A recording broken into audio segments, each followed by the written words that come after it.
Kali ini kita berjumpa dalam mata kuliah analisis regresi.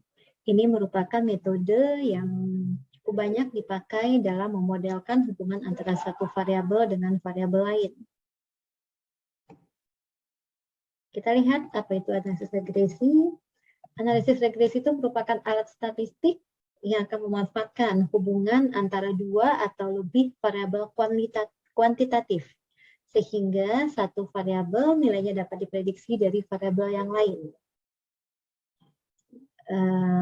Analisis regresi juga menjawab pertanyaan tentang ketergantungan suatu variabel respon terhadap satu atau lebih variabel prediktor. Dalam hal ini, kita dapat memprediksi nilai di masa datang dari variabel respon, dan kita juga bisa melihat, kita bisa memperkirakan bagaimana pengaruh dari perubahan suatu variabel prediktor terhadap variabel respon. Nah, berdasarkan di referensi Kuttner dan Sanford ini, kita bisa menyatakan analisis regresi itu merupakan suatu teknik statistik yang mempelajari bentuk hubungan antar variabel melalui suatu persamaan matematis. Sehingga pada akhirnya satu variabel, dalam hal ini adalah variabel respon, itu dapat diprediksi berdasarkan satu atau lebih variabel lain. Dalam ini adalah variabel prediktor. Nah, kita lihat, kita misalnya punya data pengguna internet dan pengguna Facebook di sejumlah negara. Nah, nilai dari pengguna internet dan pengguna Facebook itu digambarkan dalam sebuah scatter plot atau diagram pencar seperti ini. Di sini kita bisa melihat titik-titik ini adalah itu perpotongan dari pengguna internet atau pengguna Facebook di sejumlah negara. Misal, ini titik Indonesia.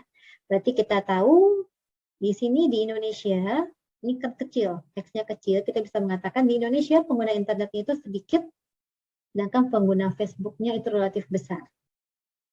Karena X-nya kecil, Y-nya besar. Nah, sedangkan contoh lain di Jepang, kita bisa melihat Jepang itu pengguna internetnya besar, tetapi pengguna Facebook-nya sedikit. Nah, contoh lain itu di Brunei Darussalam, itu kurang lebih berimbang antara pengguna internet dan pengguna Facebook-nya sama-sama banyak. Nah, dari scatter plot ini, nanti kita bisa mencoba melihat bagaimana pengaruh pengguna internet terhadap pengguna Facebook.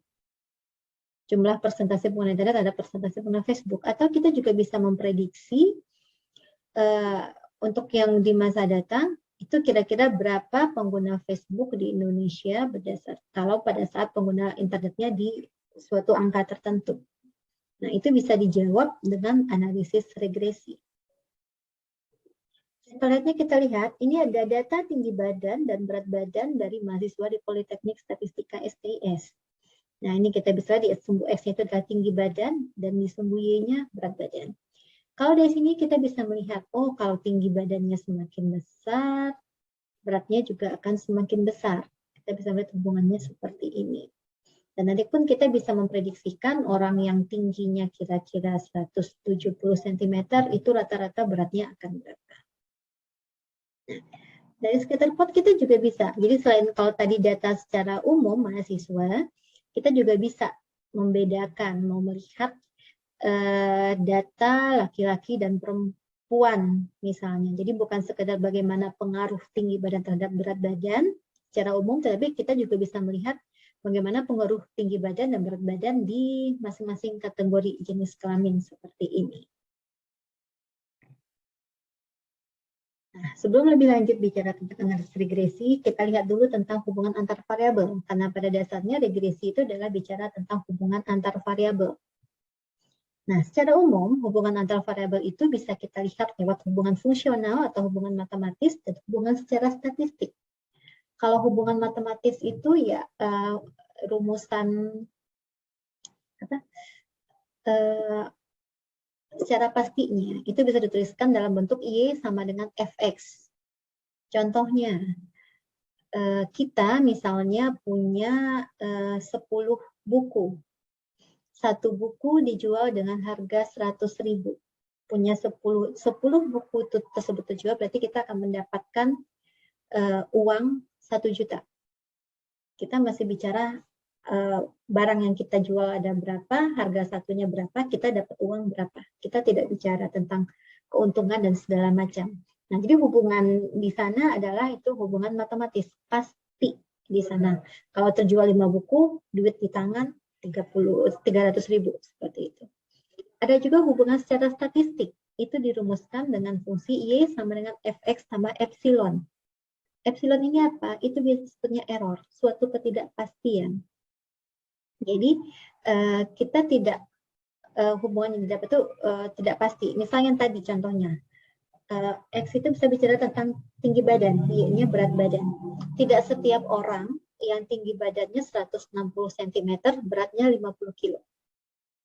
Ada 50 kilo, ada 55 kilo, ada 60 kilo, seperti itu. Jadi ada errornya di sini. Nah, itu yang hubungan statistik. Nah, hubungan statistik itu dirumuskan dalam hubungan matematis juga. Itu bisa dimodelkan secara linear dan non-linear.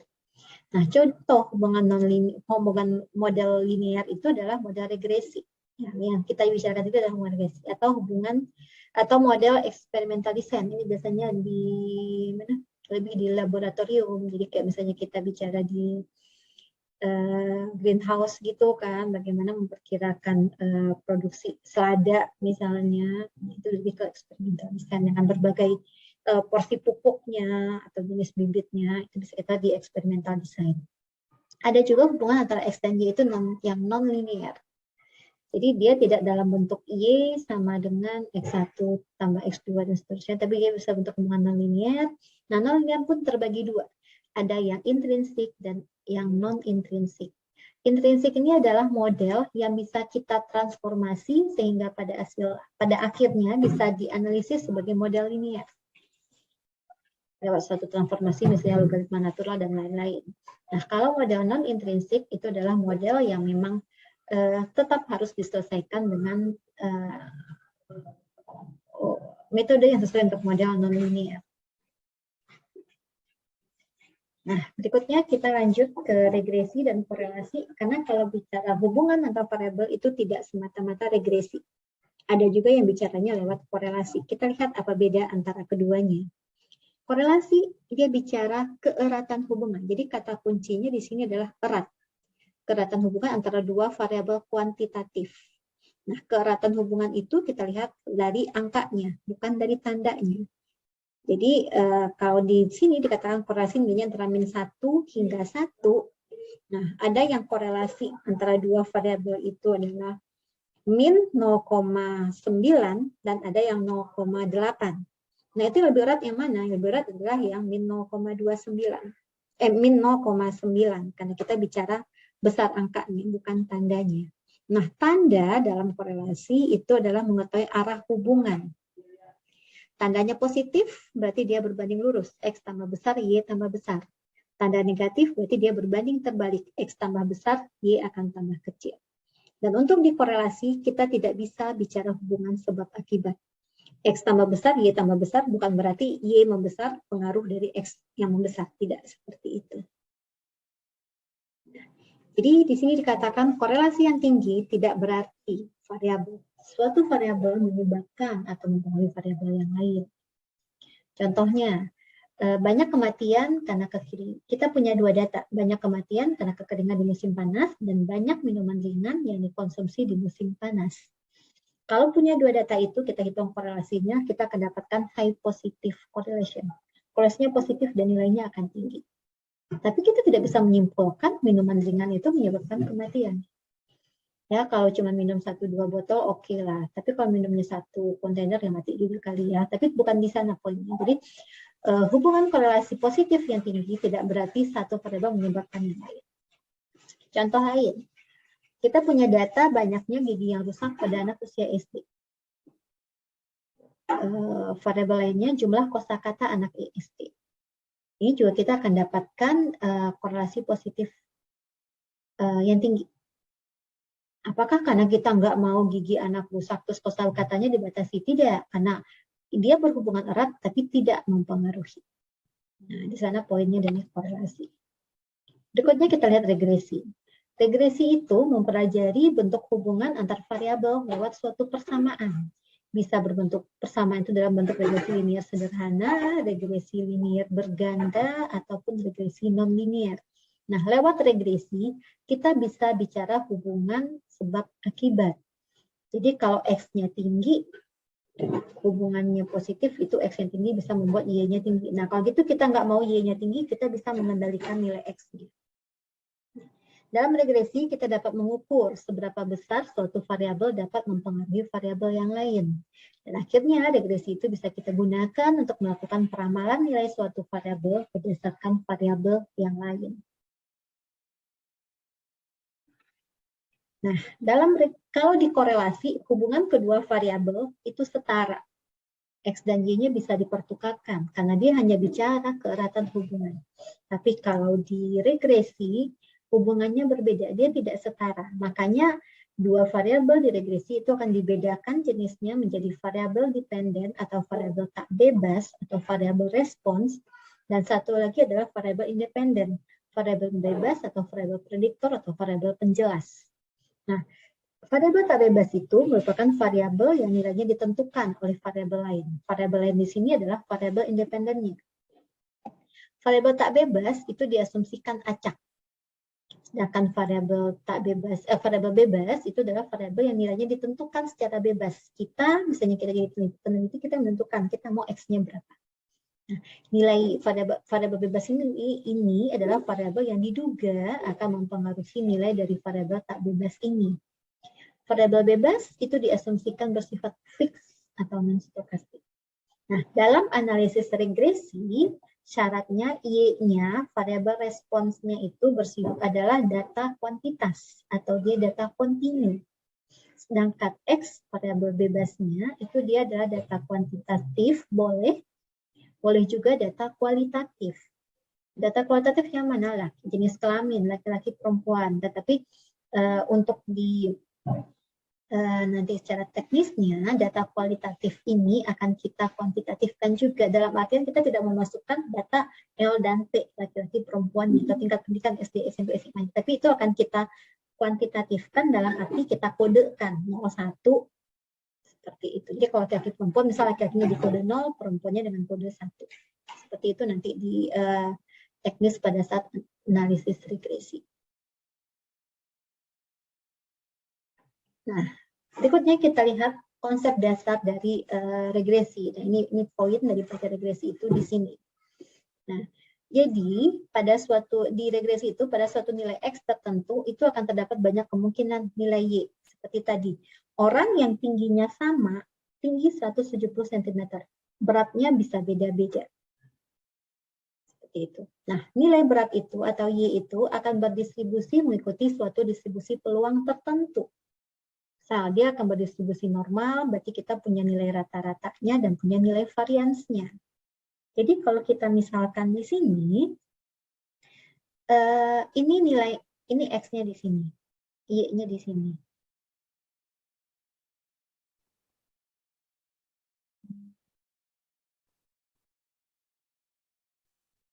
Maaf, maksudnya X-nya di sini, Y-nya di sini. Jadi untuk satu nilai X yang tetap, nilainya itu bisa beda-beda. Nah, nilai X yang beda-beda itu nanti dia akan mengikuti distribusi peluang tertentu. Akan seperti itu, dan ternyata kita bisa katakan nanti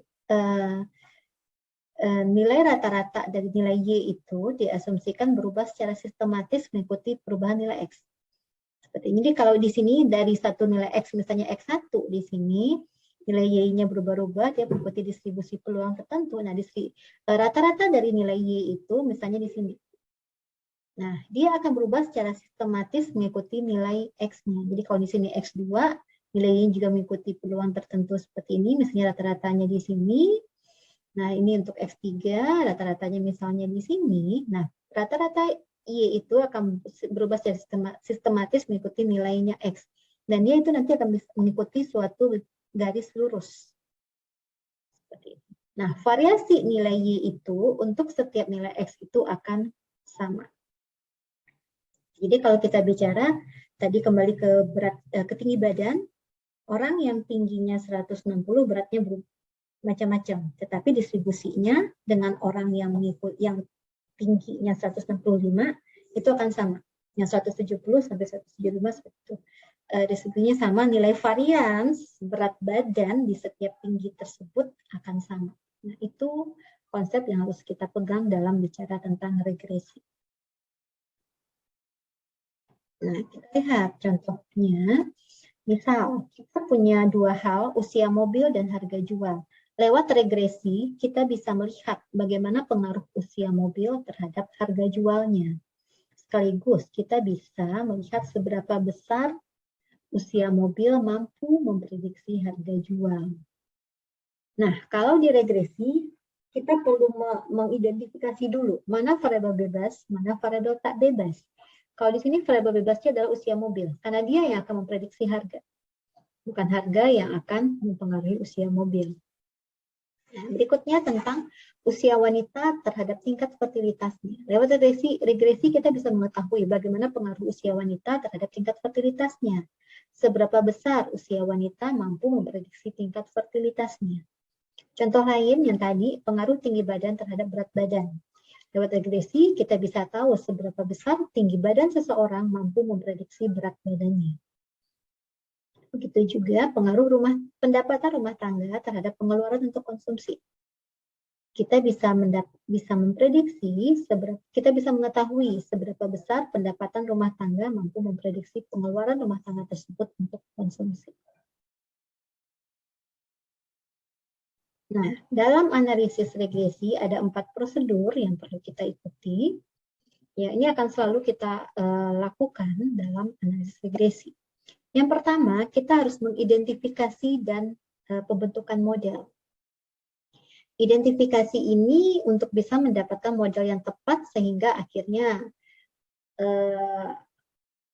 pengaruh X terhadap Y yang kita dapatkan, prediksi nilai Y berdasarkan nilai X yang kita dapatkan itu bisa benar, itu bermula dari sini. Kita harus bisa mengidentifikasi dan membentuk model yang tepat sesuai dengan hubungan X dan Y. Nah, identifikasi ini bisa kita lakukan lewat eksplorasi data. Nah, jadi kita bisa lihat sebaran datanya lewat apa? Itu bisa lewat scatter plot atau diagram pencar. Itu kita bisa menganalisis awal seperti apa sebaran data. Ini salah satu tahapan dalam analisis data itu yang penting adalah eksplorasi data supaya bisa mendapatkan gambaran awal hubungan antara X dan Y. Nah, berikutnya kita bisa mengidentifikasi. Dari eksplorasi data ini kita bisa mengidentifikasi seperti apa hubungan antar variabel antar X dan Y-nya. Tahapan kedua itu pendugaan parameter model. Nah, untuk menduga nilai parameter model itu bisa kita dapatkan lewat estimasi titik dan juga lewat estimasi selang atau interval. Tahapan ketiga itu pengujian keberartian model, pengujian signifikansi parameter. Itu lewat uji simultan, uji bagaimana pengaruh variabel bebas secara bersama-sama terhadap variabel tak bebas, dan lewat uji parsial, pengaruh masing-masing variabel bebas terhadap variabel tak bebas. Nah, tahapan berikutnya itu adalah penilaian ketepatan model atau goodness of fit dan pemeriksaan asumsi. Jadi dari sini kita identifikasi, kita bentuk model, kita duga nilai parameter model, kita uji apakah berarti atau tidak parameter tersebut dalam model, lalu kita periksa di langkah terakhir, model yang kita bentuk itu, kita periksa apakah sudah tepat model yang kita bangun itu dengan data yang ada. Sekaligus kita melakukan pemeriksaan asumsi. Sekarang kita lihat bagaimana melakukan identifikasi model.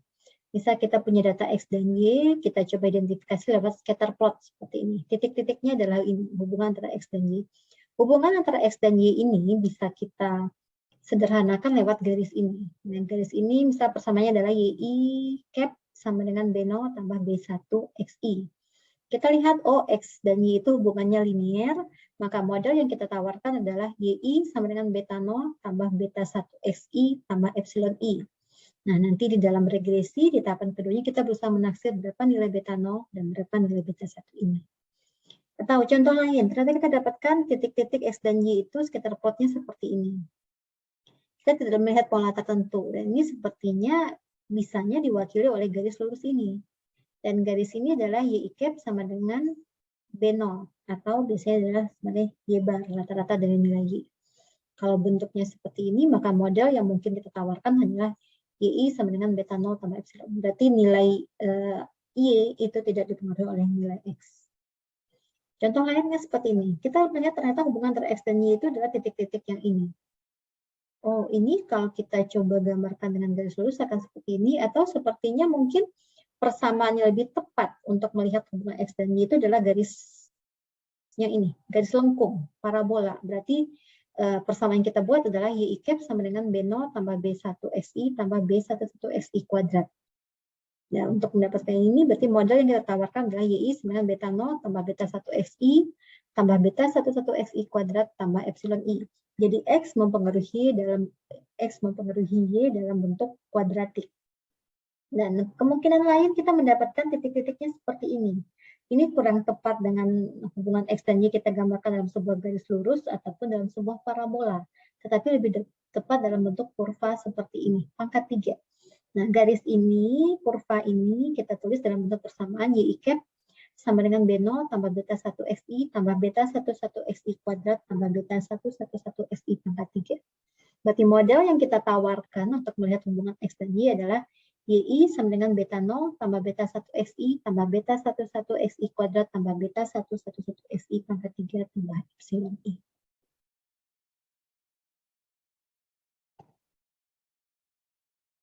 Nah, berikutnya kita lihat bagaimana melakukan identifikasi untuk data ini.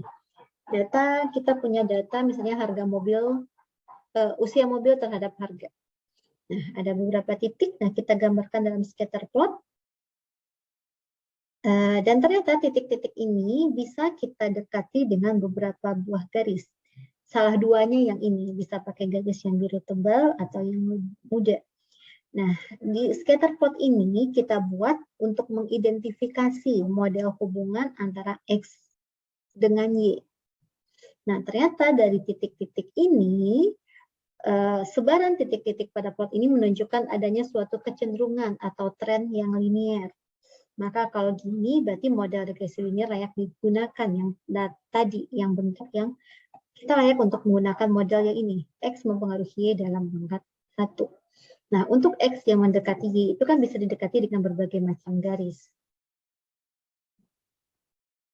Nah, PR kita di sini, kita lihat di sini titik-titik membentuk di sebuah garis lurus, dan ternyata sebenarnya kita bisa tarik beberapa garis yang dekat terhadap titik tersebut. Nah, PR kita, tujuan kita di sini adalah mencari garis yang paling tepat, yang paling dekat ke semua titik yang ada. Nah, jadi kita mencari garis yang paling tepat, yang nanti melalui garis itu kita akan lakukan peramalan bagaimana X nilai Y di masa mendatang untuk suatu X tertentu. Dan kita juga bisa mengetahui hubungan antara X dan Y dalam artian seberapa besar usia kendaraan terhadap harga jualnya. Itu bisa kita dapatkan kalau kita sudah mendapatkan persamaan garis yang menyatakan hubungan antara X dan Y.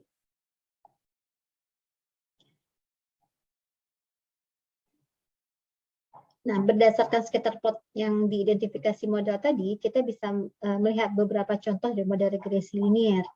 Yang pertama, model regresi linier sederhana. Disebut sederhana karena hanya ada satu nilai X yang diduga mempengaruhi nilai Y. Nah, modelnya seperti ini, YI sama dengan beta 0 tambah beta 1XI tambah epsilon I. Mungkin juga model berikutnya adalah model regresi linier berganda. Dengan ini contoh untuk P-1 variabel bebas, dalam artian kita menduga ada X1, X2, sampai XP-1 variabel bebas yang akan mempengaruhi nilai Y. Modelnya kita tulis seperti ini. Dan bisa juga model regresi itu, ini contohnya regresi polinomial order 2 atau kuadratik dengan satu variabel bebas. Jadi hanya satu variabel bebas yang diduga mempengaruhi Y, tetapi dia mempengaruhi Y dalam bentuk kuadratik. Jadi modelnya kita tulis seperti ini. YI sama dengan beta 0 tambah beta 1XI tambah beta 2XI kuadrat tambah epsilon I. Baik, sampai di sini pertemuan kita tentang analisis regresi. Ini konsep dasar tentang regresi. Di pertemuan selanjutnya kita akan melanjutkan bicara tentang regresi linier sederhana.